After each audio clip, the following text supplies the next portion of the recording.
Salut les glissous! Vous êtes bien sur la petite vie, on n'est pas sur l'eau mais c'est bien une caméra embarquée. Mais bon, pas assez d'adrénaline en ce moment avec le kitesurf. Du coup, j'ai décidé de faire le sport le plus dangereux, le plus chaud du moment. Faire une activité de pleine nature, en pleine nature, en période de chasse. Ça pète de partout autour de moi. Il y a des sangliers qui traversent les chemins. Bref, en termes d'adrénaline, je suis servi.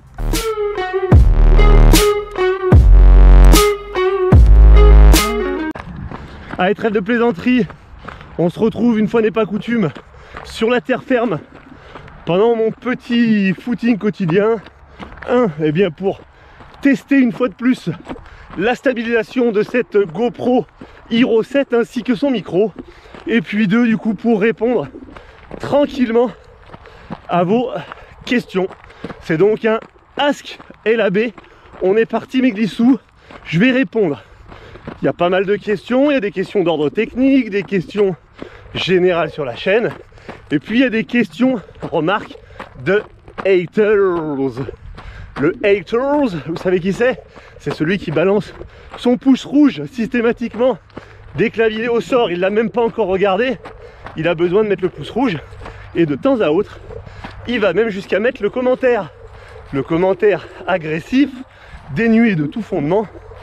Et puis qui prouve que le mec il suit pas la chaîne et qui regarde pas ce qui se passe et qui commente un petit peu au hasard. Bref, si vous voulez ne pas vous taper toute la vidéo, ne pas voir toutes les questions, je vous mets dans la barre d'infos une petite timecode où vous retrouvez les sujets qui sont traités dans cette FAQ Ask LAB.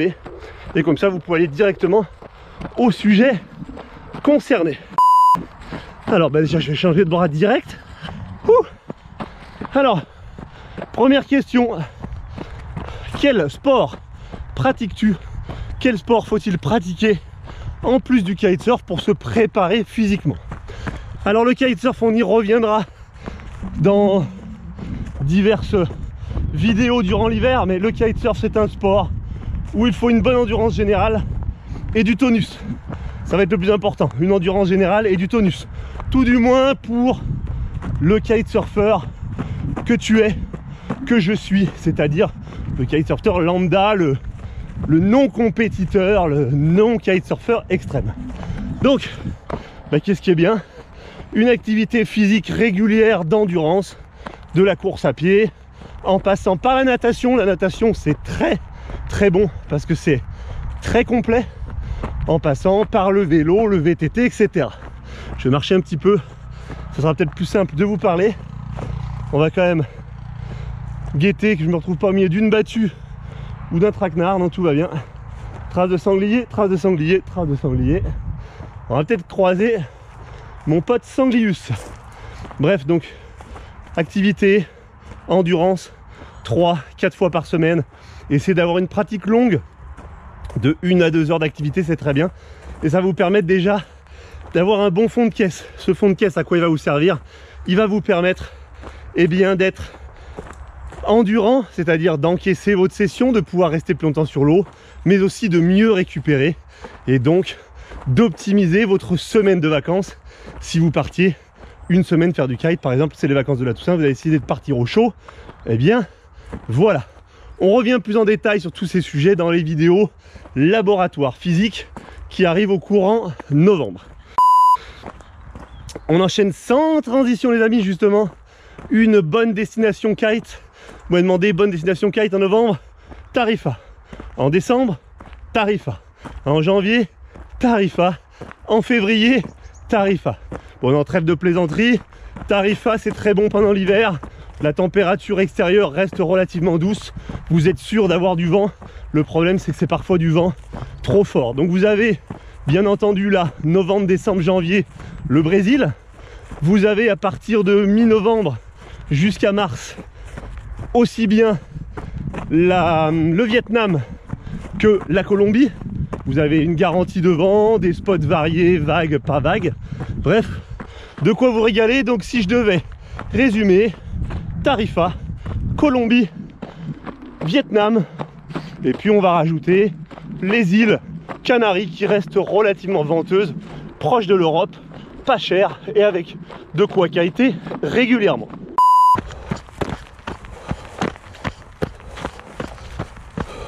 La question suivante, es-tu content de ta GoPro 7? Alors bah, écoutez, c'est toujours en phase de test, mais ce qu'il y a de sûr, c'est qu'effectivement la stabilisation, je pense que normalement ça se voit dans cette vidéo, je suis en train de courir et elle est vraiment quand même incroyable. Alors après, c'est sûr que si on rajoute un stabilisateur, une gimbal, comme ça se dit en anglais, eh bien le résultat sera encore plus fou. Mais là voilà, j'ai juste la perche à bout de bras et je trouve que c'est vraiment pas mal. Pour le son, vous l'avez vu dans certaines vidéos, vous le voyez certainement dans cette vidéo. Bon, c'est encore pas vraiment ça. Mais bon, c'est quand même une bonne caméra et il y a vraiment des progrès par rapport à la GoPro 6 et la GoPro 5. Alors, question suivante. Qu'est-ce que tu regardes en ce moment sur YouTube? Alors, Glissou, ce que je regarde sur YouTube, je vous l'ai dit dans une vidéo il n'y a pas longtemps. 5 chaînes glisse ou 7 chaînes glisse à suivre, résultat 600 vues. Bon, eh ben, si vous êtes intéressé par ce que je regarde sur YouTube, regardez la vidéo les glissous, je vous remets le lien là au-dessus. Plus sérieusement en ce moment, je regarde Avner, Road to Saiyan, une espèce de mix lifestyle, audiovisuel, musculation. Et il teste les activités en ce moment. Je vais regarder aussi Lucas Lacoste, Lucas LCST, ceux du bodyboard, etc. sur la côte ouest. Voilà, c'est à peu près tout en ce moment. J'ai pas beaucoup de temps. Là, on arrive sur les vacances de la Toussaint. 15 jours très chargés avant que enfin je rentre dans la basse saison et que je puisse me remettre à rider, peut-être à voyager un petit peu. Mais vu qu'on n'a pas travaillé cette année, c'est mal barré. Et en tout cas, que je puisse avoir un peu plus de temps pour moi. On arrive à une question de haters. Attention, le diable en personne. Alors non, notre ami il nous dit, oh, c'est bien beau de donner des conseils, mais qui tu es pour pouvoir donner des conseils? Je suis personne qui... Je suis personne, je suis juste un mec qui kiffe le kite et qui a envie de le partager en vidéo.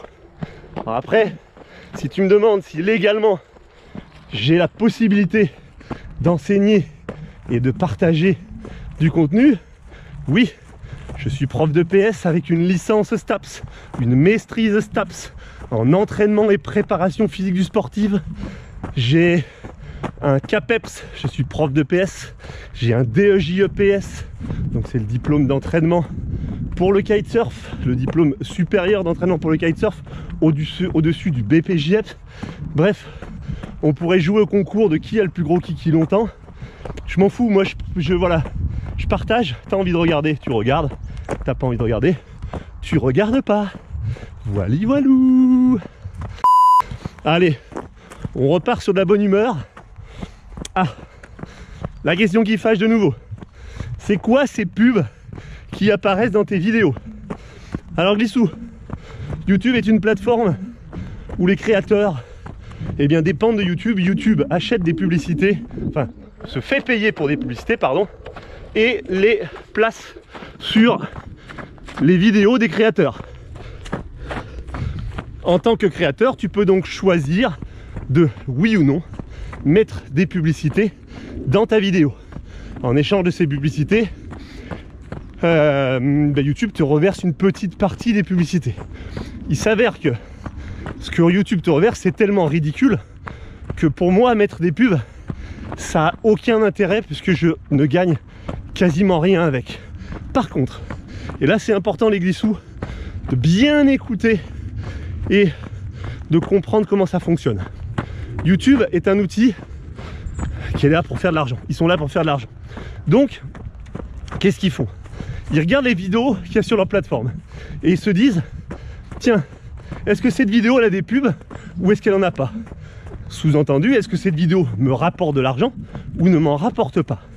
Si la vidéo ne rapporte pas d'argent à YouTube, ils ne la mettent pas en avant, ils ne la proposent pas aux viewers potentiels, et donc votre vidéo, elle trouve moins de public.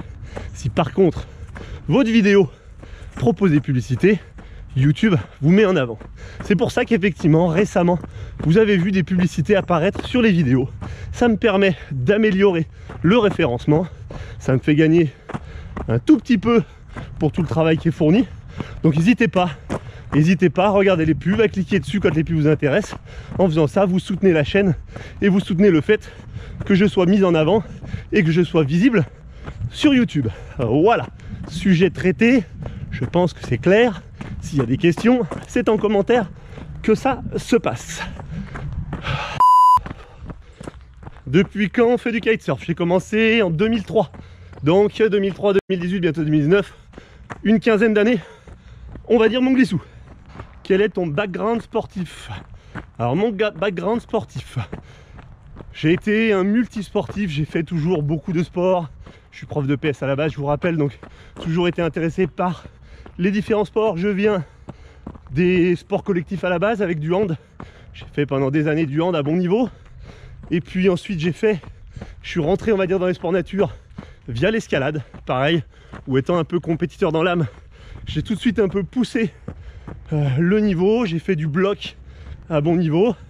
Et puis j'ai glissé vers le kite, vous le savez, j'en ai déjà parlé. Je suis arrivé au kite via un stage de parapente que je voulais faire qui a été annulé. Je me suis rabattu sur le kite et j'y suis resté.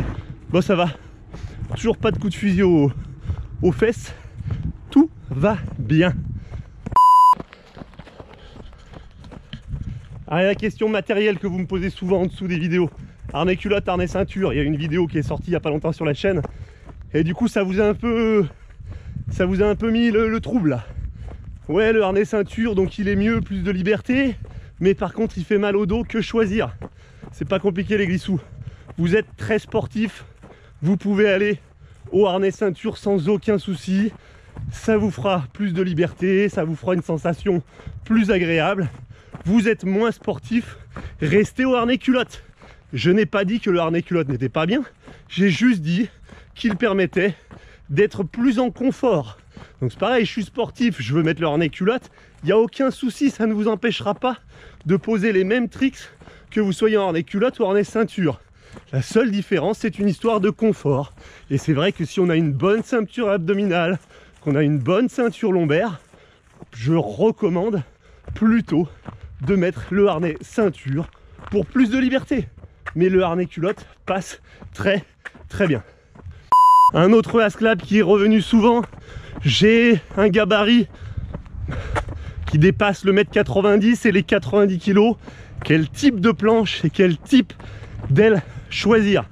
Ouais, alors vous savez tous, le kitesurf c'est super, c'est un sport génial, mais cela dit, le gabarit du kitesurfer, le gabarit idéal, c'est un petit gabarit, un gabarit moyen. On va dire que dès qu'on dépasse les 75 kg, et là je vous parle en connaissance de cause en ce moment, dès qu'on dépasse les 75 kg, dès qu'on dépasse le 1,80 m, on rentre dans la sphère des gros kitesurfers. Et le gros kitesurfer, eh bien mine de rien, il rencontre pas mal de soucis.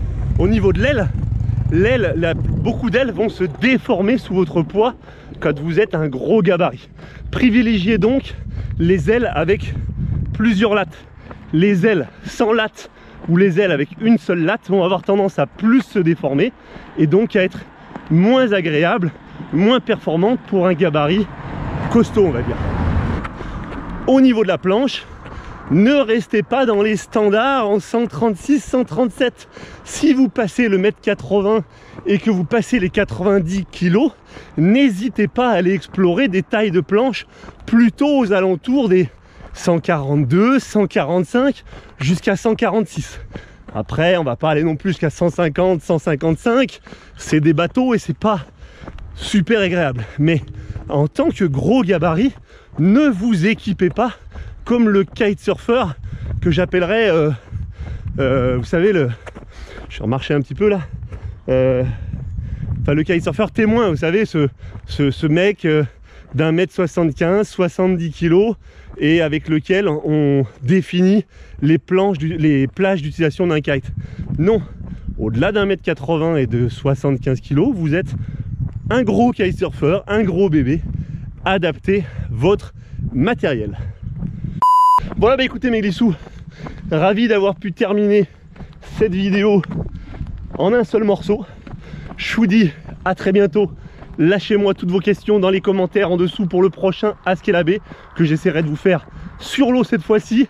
Donc ça se passe là en dessous. On pense à lâcher son petit like, son petit pouce bleu. On pense à s'abonner, activer la cloche pour être averti des vidéos à venir.